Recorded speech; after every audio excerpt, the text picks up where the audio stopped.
सबसे पहले 8 बजे की 18 ब्रेकिंग न्यूज का रुख कर लेते हैं। आज की पहली बड़ी खबर, जम्मू कश्मीर में सुरक्षा बलों का ऑपरेशन ऑल आउट लगातार जारी है। सुरक्षा बलों ने पिछले 24 घंटे में 5 आतंकियों को मार गिराया है। बताया यह जा रहा है कि सुजमा एनकाउंटर में एक आतंकी को मार गिराया। हालांकि अभी पुलिस ने इसे लेकर कोई पुष्टि नहीं की है। वहीं सुजमा एनकाउंटर के दौरान एक जवान शहीद हो गया है और 4 घायल हो गए हैं। वहीं पिछले 24 घंटों से बारामूला के मलबा में चल रहे एनकाउंटर में अब तक 4 आतंकियों को मार गिराया गया है। आगे बढ़ते हैं, दूसरी बड़ी खबर का रुख कर लेते हैं। ब्रिटिश पीएम के भारत दौरे का दूसरा दिन है और दिल्ली में आज पीएम मोदी से बोरिस जॉनसन मुलाकात करेंगे। इस दौरान रक्षा, आर्थिक साझेदारी समेत कई मुद्दों पर चर्चा संभव है। और वहीं पीएम बोरिस जॉनसन आज भारत के विदेश मंत्री एस जयशंकर से भी मिलेंगे। वहीं ब्रिटेन के पीएम बोरिस जॉनसन राजघाट पर बापू को पुष्पांजलि भी अर्पित करेंगे। तीसरी ब्रेकिंग न्यूज का रुख कर लेते हैं। पीएम मोदी और बोरिस जॉनसन के बीच बैठक से पहले इस वक्त की बहुत बड़ी खबर। सूत्रों के मुताबिक दोनों देशों के प्रधानमंत्रियों के बीच भगोड़े विजय माल्या और नीरव मोदी पर बातचीत हो सकती है। बातचीत में दोनों के प्रतिपन्न को लेकर चर्चा संभव है। बता दें कि हैदराबाद हाउस में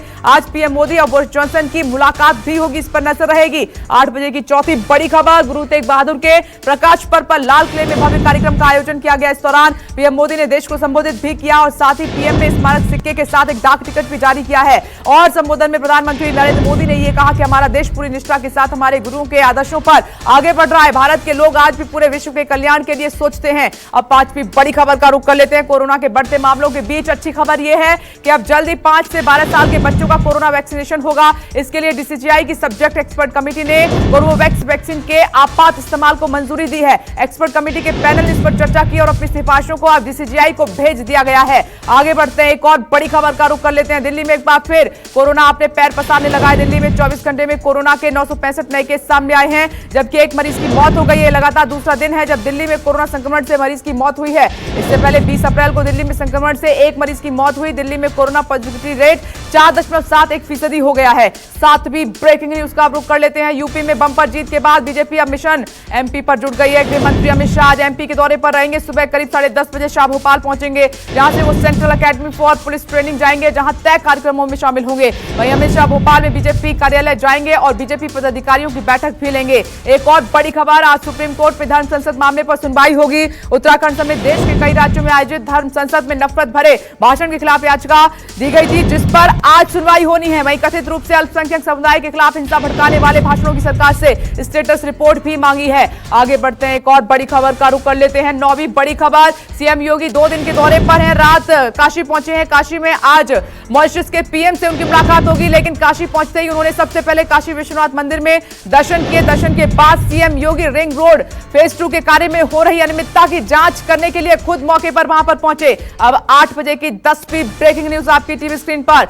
संभल सांसद और सपा नेता शफीकुर रहमान बिर्क ने एक बार फिर से विवादित भड़काऊ बयान दिया है। शफीकुर रहमान ने धमकी देते हुए कहा कि अगर जामा मस्जिद में जल चढ़ाने की कोशिश हुई तो हजारों लोगों का खून बहेगा। दरअसल संभल की जामा मस्जिद के अंदर कथित तौर पर कुछ लोगों ने शिव मंदिर होने का दावा करते हुए जल चढ़ाने की बात कही थी। अब आगे एक और ब्रेकिंग न्यूज 8 बजे की। चारा घोटाले मामले में सजा काट रहे लालू प्रसाद यादव की मुश्किलें बढ़ी हैं। आज झारखंड हाई कोर्ट में लालू यादव की जमानत पर सुनवाई होगी। लालू यादव की जमानत के लिए दाखिल याचिका पर सीबीआई की ओर से झारखंड हाई कोर्ट में जवाब दाखिल कर दिया गया है। सूत्रों के मुताबिक आपको बता दें कि सीबीआई ने अपने जवाब में कहा है कि लालू ने इस मामले में सजा की आधी अवधि पूरी नहीं की है। इस पर भी नजर रहेगी। आगे बढ़ते हैं, 8 बजे की एक और ब्रेकिंग न्यूज का रुख कर लेते हैं आपकी टीवी स्क्रीन पर। जहांगीरपुरी में बुलडोजर कार्रवाई के बाद सियासत काफी तेज हो गई है। आज टीएमसी का प्रतिनिधिमंडल जहांगीरपुरी के दौरे पर जाएगा। 6 सदस्यीय टीएमसी प्रतिनिधिमंडल दोपहर 12 बजे जहांगीरपुरी पहुंचेगा और खास बात इसमें यह है कि प्रतिनिधिमंडल में सभी महिलाएं शामिल होंगी। जहांगीरपुरी दौरे के दौरान टीएमसी प्रतिनिधिमंडल स्थानीय लोगों से मुलाकात भी करेगा, इस पर भी नजर रहेगी। अब 13वीं बड़ी खबर का रुख कर लेते हैं। 8 बजे की 13वीं ब्रेकिंग न्यूज। कांग्रेस से जुड़ी इस वक्त की सबसे बड़ी खबर यह है कि सूत्रों का दावा है कि चुनावी रणनीतिकार प्रशांत किशोर 29 अप्रैल को कांग्रेस में शामिल हो सकते हैं। दावा यह भी किया जा रहा है कि प्रशांत किशोर के पार्टी में शामिल होने पर कांग्रेस के अंदर सहमति बन गई है। बता दें कि कांग्रेस के सीनियर नेताओं और पीके के बीच कई दौर की बातचीत हो चुकी है। उसके बाद सूत्रों के हवाले से यह खबर है कि पीके कांग्रेस जल्द ज्वाइन कर सकते हैं।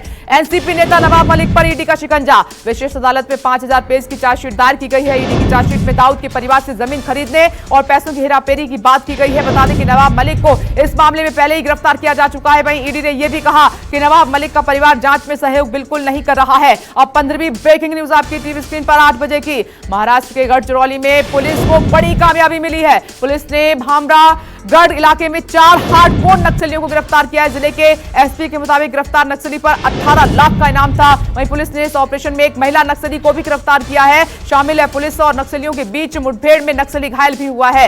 आगे बढ़ते हैं, एक और ब्रेकिंग न्यूज का रुख कर लेते हैं। यूक्रेन के निप्रो शहर में रूस ने एक बार फिर से रॉकेट से अटैक कर दिया। रूस की तरफ से यह हमला निप्रो के नोवोमोर्स्क रेलवे स्टेशन के पास किया गया। बताया जा रहा है कि रूसी सेना ने रेलवे स्टेशन के आसपास कई रॉकेट दागे हैं। इस खबर का रुख कर लेते हैं 8 बजे की एक और ब्रेकिंग न्यूज आपकी टीवी स्क्रीन पर। रूस यूक्रेन के बीच भीषण जंग लगातार जारी है। जयपुर में रूस ने फिर से बड़ा हमला किया है। देर रात रूसी सेना ने जयपुर के कई इलाकों में क्रूज मिसाइलों से अटैक किया। यूक्रेन लंदन में पाकिस्तान पीपल्स पार्टी अध्यक्ष बिलावल भुट्टो की नवाज शरीफ से मुलाकात हुई और इस मुलाकात में दोनों नेताओं के बीच पाकिस्तान के वर्तमान के राजनीतिक हालातों को लेकर चर्चा हुई है। माना यह जा रहा है कि नवाज और बिलावल भुट्टो के बीच शहबाज कैबिनेट में कुछ और मंत्रियों को शामिल करने के मुद्दे पर चर्चा हुई है।